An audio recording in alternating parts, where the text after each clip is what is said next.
Hello everyone, welcome to सतत ज्ञान। देखिए, बहुत सारे कमेंट्स देखता हूँ तो मुझे आश्चर्य होता है कि ये उम्र जो है ये सारी बातें लिखने की नहीं है जो आप लोग लिखते रहते हैं। जीवन में सिर्फ एक ही लक्ष्य नहीं बचा हुआ है यूपी ट्रिपल एससी की। यूपी ट्रिपल एससी की कोई वैकेंसी है, अगर वो नहीं मिलती है तो फिर जीवन का कोई मतलब नहीं है। नंबर एक तो अपनी सोच को बदलने की आवश्यकता है। दूसरी चीज़ ये है कि आप जिस माहौल में रहते हैं उसी प्रकार के विचार आपके दिमाग में आते रहते हैं।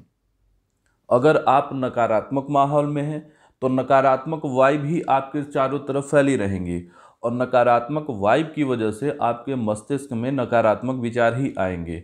और यदि आप सकारात्मक वाइब के चारों ओर हैं तो आपके मस्तिष्क में सकारात्मक विचार ही आएंगे। नंबर एक तो माहौल बदलने की आवश्यकता है। अगर यूपी ट्रिपल एससी की बात करें, वैकेंसी पूरी नहीं हो रही है, कुछ वैकेंसी के परिणाम नहीं आ रहे हैं तो कुछ की नियुक्ति नहीं मिल रही है, कुछ की डीवी नहीं हो रही है। एक समस्या है तो उसका निवारण भी संभव है। अगर कोई भी समस्या है तो प्रयास करेंगे तो उसमें जो है आप सफल होंगे, उसका समाधान निकलेगा। लेकिन आप ये सोच करके बैठ जाओ कि समस्या समाधान हो ही नहीं पाएगा, तो फिर ये आपकी गलत सोच है। इसी को कहते हैं नकारात्मक सोच। नंबर एक तो कोई भी समस्या है उसके समाधान के लिए आपको प्रयास करना पड़ेगा। बिना प्रयास किए कुछ नहीं होने वाला है, और प्रयास इस स्तर पर करना पड़ेगा कि सफलता मिल जाए। प्रत्येक व्यक्ति को अपने अपने स्तर पर प्रयास करना पड़ेगा। आप अगर सोचते हैं, दूसरे के भरोसे बैठे रहते हैं, तो कभी भी किसी भी समस्या का निदान नहीं हो सकता है। तो आशा करता हूं कि ऐसे लोग जो अभी तक नकारात्मक माहौल में हैं वो निकलेंगे नकारात्मक माहौल से। आप बहुत सारे अभ्यर्थियों को देख रहे होंगे कि जो 3-4 महीने से लॉकडाउन एक ऐसा समय था कोरोना का कि बहुत सारे लोगों के अंदर नकारात्मक माहौल आया, नकारात्मक प्रवृत्तियां अभिवृत्तियां उनके अंदर उत्पन्न हुई, लेकिन उन्होंने अपने आप को इंगेज रखा, वो किसी न किसी कार्य में लगे रहे, और उसका नतीजा ये हुआ कि नकारात्मकता उनके ऊपर हावी नहीं होने पाई। आप किसी भी वैकेंसी की बात कर लीजिए, जो जो अभ्यर्थी सक्रिय है उसकी यही खासियत है कि उसके अंदर नकारात्मकता हावी नहीं हो पाई। तो आप अपने आप को इंगेज रखिए। अब बात करते हैं मेन मुद्दे की। जो मुख्य मुद्दा है, आपके स्क्रीन पर देखिए 4 नाम दिख रहा होगा। अखिलेश पांडे जी का, प्रदीप त्रिपाठी जी का, राजीव सिंह जी का, नवरत्न पांडे जी का। इसमें आपको प्रदीप त्रिपाठी जी और राजीव सिंह जी, 2 नाम आपको ऐसे दिख रहे होंगे जो आपने पहले भी वीडियो में कई बार सुन रखे हैं। कारण क्या है? प्रज्ञा मिश्रा का समाचार भारत में लाइव शो आया था। अगर मैं बात करूं समाचार भारत की, यह प्रज्ञा मिश्रा का जो लाइव शो हुआ है, कई बार ये न्यूज़ में आ चुका है, 3-4 बार कवर किया गया है। तो इस पूरे मुद्दे का, यानी कि प्रज्ञा लाइव शो का अगर क्रेडिट किसी को जाता है तो प्रदीप त्रिपाठी जी को और राजीव सिंह जी को, क्योंकि अगर ये दोनों लोग नहीं होते तो ये कोई काम होने वाला नहीं था। अब बात कर लेते हैं अखिलेश पांडे जी का। देखिए, अखिलेश भैया ने पहले भी बहुत सारे धरनों का आयोजन करवाया है। यूपी ट्रिपल एससी की वीडियो भर्ती के लिए जितने भी धरने हुए हैं उसमें मुख्य रणनीतिकार जो थे वो अखिलेश भैया और प्रदीप भैया, यही दोनों भाई थे। तीसरी चीज, अब देखिए अगला नाम नवरत्न पांडे जी का। तो नवरत्न भैया के बारे में भी सब जानते हैं। जब आप किसी धरने में गए होंगे तो आपने देखा होगा वहाँ उत्साहवर्धन का कार्य और स्पीच का कार्य जो भी होता था वो नवरत्न भैया ही करते थे। कुल मिलाकर के आप देखेंगे, आप चारों लोग, अखिलेश भैया, प्रदीप भैया, राजीव भैया, नवरत्न भैया, चारों लोग एक्स सर्विसमैन हैं जो देश की सेवा करके आया हो। जल, थल और वायु, तीनों क्षेत्र में किसी न किसी क्षेत्र में सभी को महारत हासिल है, एक्स सर्विसमैन है। तो जाहिर सी बात है कि 1952 वीडियो के या फिर जितने अभ्यर्थी दूसरी वैकेंसी के हैं उनमें सबसे ज़्यादा अनुभव आप ही लोग के पास है। अगर आप लोग धरना का आयोजन करेंगे और अखिलेश भैया के मार्गदर्शन में ये सारा कुछ होगा तो आप सब समझ सकते हैं कि धरने का आयोजन जो होगा वो सफल होगा। तो धरने का जो आयोजन होना है पिकअप भवन लखनऊ में यूपी ट्रिपल एससी आयोग के सामने, 22 सितंबर 2020 से अनवरत शुरू होगा, यानी कि जब तक की नियुक्ति नहीं मिलती है। ये विशाल धरना प्रदर्शन होगा और अनिश्चितकालीन भूख हड़ताल होगा। बहुत सारे अभ्यर्थी धरना की बात करते थे, लेकिन जब धरने की बात आई तो वो गायब हो गए। तब किसी ने फिर आगे बढ़ने का प्रयास नहीं किया। देखिए, आगे बढ़ना पड़ेगा। अगर आपको सफलता लेनी है, नियुक्ति लेनी है, तो प्रयास करना पड़ेगा। और जहाँ पर ये चारों भाई मेन किरदार में हैं, तो फिर आपको आगे आना ही पड़ेगा। और मान कर चलिए कि अगर आपने अब प्रयास नहीं किया तो फिर आगे नियुक्ति बहुत मुश्किल हो जाएगी कि 2020 में मिले। 21 में चुनाव के पहले संभावना जरूर रहेगी। मैंने आज से लगभग 2-3 महीने पहले ही बोला था कि जितना प्रयास करना है कर लीजिए। संभावित यही है कि नियुक्ति 2020 में मिल जाएगी, लेकिन अगर कुछ ऐसी परिस्थितियां बनी तो फिर चुनाव के पहले ही नियुक्ति मिल पाएगी। तो नंबर 1 तो दिमाग में ये बात रखनी है कि 22 सितंबर 2020 से जो धरना शुरू हो रहा है, जो अखिलेश भैया के मार्गदर्शन में शुरू हो रहा है, और ये चारों भाई जो एक सर्विसमैन हैं, काफ़ी अनुभव लिए हैं, ये सब आयोजन कर रहे हैं, तो आपको वहाँ पर पहुँचना ही चाहिए। अब एक और न्यूज़ आपके लिए है कि यूपी SSSC के जितने अभ्यर्थी हैं अब एक साथ आए। जो धरने का आयोजन किया जा रहा है उसमें कोई एक वैकेंसी का अभ्यर्थी नहीं आएगा कि वीडियो हो गया, या फिर जूनियर इंजीनियर हो गया, युवा कल्याण हो गया, आबकारी कोषागार हो गया।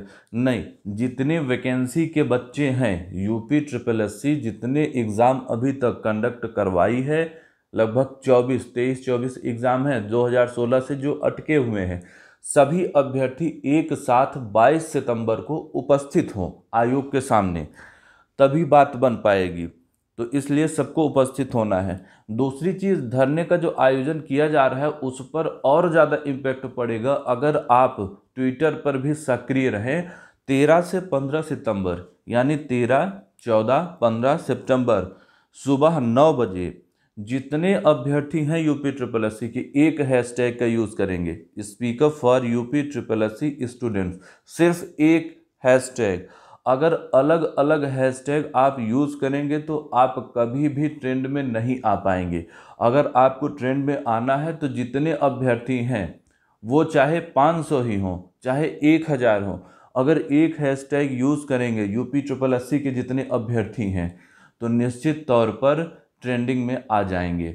तो 13 तारीख से 15 तारीख तक, 13 से 15 सितंबर तक सुबह 9 बजे सभी अभ्यर्थी speak up for UP SSSC students hashtag का प्रयोग करेंगे। जितने ज़्यादा से ज़्यादा ट्वीट कर सकते हो उतने ज़्यादा ट्वीट करेंगे और उतनी ही ज़्यादा आईडी बना करके ट्वीट करेंगे। यही अंतिम समय है, प्रयास करना है, प्रयास कर लीजिए। अकाउंट बनाइए, आईडी बनाइए, ट्वीट करिए। घर पर बैठे हैं, 13 से 15 तारीख का यूटिलाइज करिए।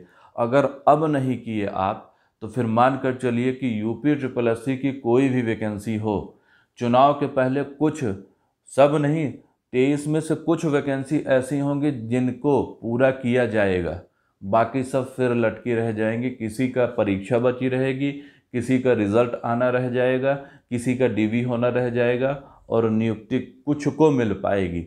तो आपके ऊपर पूरा निर्भर करता है कि आप कितने जागरूक हैं और कितना आप सक्रिय भूमिका का निर्वहन कर रहे हैं। तो इंसान की प्रवृत्ति यही होनी चाहिए कि कार्य करे, प्रयास करता रहे, क्योंकि जीवन एक संघर्ष है। यूपी SSSC की जो परीक्षाएं हैं ये भी एक संघर्ष हैं। एक संघर्ष समाप्त होगा, दूसरा संघर्ष शुरू होगा, और यदि आपके जीवन में संघर्ष नहीं है तो आपका जीवन आगे बढ़ेगा ही नहीं। यदि आपको सारी सुख सुविधाएं दे दी जाएं तो आप 4 दिन में, 5 दिन में परेशान हो जाएंगे कि आप करें क्या। जब तक शरीर में हलचल नहीं होगी तब तक जीवन आगे नहीं बढ़ेगा। जिस प्रकार आप एक मोटरसाइकिल को ले लीजिए, पेट्रोल उसमें भरवाइए, आप फ्यूल डलवाने के बाद उसको चलाते रहेंगे, उसका जीवन लंबा रहेगा, चलता रहेगा। लेकिन यदि उसमें फ्यूल ना डलवाएं, उसको खड़ी कर दें और 1-2 साल वैसे खड़ी रहे, तो आप पाएंगे कि उसमें बहुत सारी दिक्कतें शुरू हो जाएंगी, जंग लग जाएगा, गाड़ी स्टार्ट नहीं होगी और स्थिति ये आएगी कि धीरे धीरे वो बाइक, आपकी मोटरसाइकिल खराब हो जाएगी। वही चीज़ इंसान की भी होती है। यदि अपने आप में आप सक्रियता बनाए रखेंगे, आपके शरीर में गति होती रहेगी, हलचल होती रहेगी, तब आप सुचारू रूप से जीवन में आगे बढ़ते रहेंगे। और ये गति, ये संघर्ष, ये सारी चीज़ें कहाँ से आती हैं? जीवन में जो कठिनाइयाँ होती हैं उन्हीं से आगे बढ़ती हैं। तो इसलिए परिस्थितियाँ विपरीत हैं, प्रतिकूल हैं, तो इसका मतलब ये नहीं है कि आप बहुत पीछे हो गए, बल्कि इसका सकारात्मक पक्ष ये है कि आप और मजबूत हो करके आगे बढ़ रहे हैं। जब आप कभी नियुक्ति ले लेंगे, किसी भी वैकेंसी में आप जाएंगे, किसी भी पोस्ट पर जाएंगे, किसी भी फील्ड में जाएंगे, वहाँ आपके पास बहुत सारी चुनौतियाँ रहेंगी। उस चुनौती को कैसे आप देखेंगे, फिर कैसे आप उससे सामना करेंगे? आचार्य कौटिल्य ने कहा था कि आपके जीवन में सीखने के लिए बहुत समय नहीं है। दूसरों की गलतियों से सीखिए, दूसरों के अनुभव से सीखिए और अपने जीवन में उसको लागू करिए। तो आपको सीखना है, जितना ज़्यादा से ज़्यादा अभी आप सीख लेंगे, लाइफ में उतने आगे बढ़ जाएंगे। दूसरी चीज़, जो आप देखते हैं कि आपके अगल बगल बहुत सारे मित्र होते हैं जो बहुत ज़्यादा परिपक्व होते हैं, मैच्योरिटी बहुत ज़्यादा होती है, बात करने का तरीका, कार्य करने का तरीका बड़ा लाजवाब होता है, वो यूं ही नहीं आ जाता है। वो अपने आप को तपाते हैं उस परिस्थिति में और उसके बाद परिणाम निकल करके आता है कि उनके अंदर वो भाव आता है, उनके अंदर वो कॉन्फिडेंस आता है। इन सारी बातों को लाने के लिए आपको प्रयास करना ही पड़ेगा। एक बार मिल करके 13 से 15 सितंबर तक ट्वीट अभियान करेंगे सभी, एक हैशटैग के साथ। प्रण कर लीजिए कि आप किसी भी वैकेंसी के हो, कोई भी हैशटैग नहीं यूज़ करोगे सिवाय एक, speak for UP SSSC students. और 15 सितंबर के बाद 22 सितंबर को पिकअप भवन लखनऊ में अखिलेश भैया के मार्गदर्शन में प्रदीप त्रिपाठी जी, राजीव सिंह जी, नवरत्न पांडे जी, चारों भाइयों के नेतृत्व में आप मान लीजिए धरना करेंगे और वहाँ पर पहुँचेंगे। तभी आपका कार्य जो है वो बन पाएगा, तभी नियुक्ति परीक्षा और परिणाम जारी हो पाएंगे। तो प्रयास करते रहना है, क्योंकि जीवन यही है। प्रकृति में आप देखेंगे तो परिवर्तन प्रकृति का नियम है। प्रयास करेंगे तो जो परिस्थितियां हैं उनमें भी परिवर्तन आएगा, और परिवर्तन लाना ही है। नियुक्ति हो, परीक्षा हो, परिणाम हो, उसमें सफलता अर्जित करनी ही है। तो आशा करते हैं थोड़ा सा आपको अच्छा लगा होगा। वीडियो को पहुंचाइए और लोगों तक, मोटिवेट करिए और ट्वीट अभियान धरने तक लेकर आइए। Thanks for watching. जय मां भारती।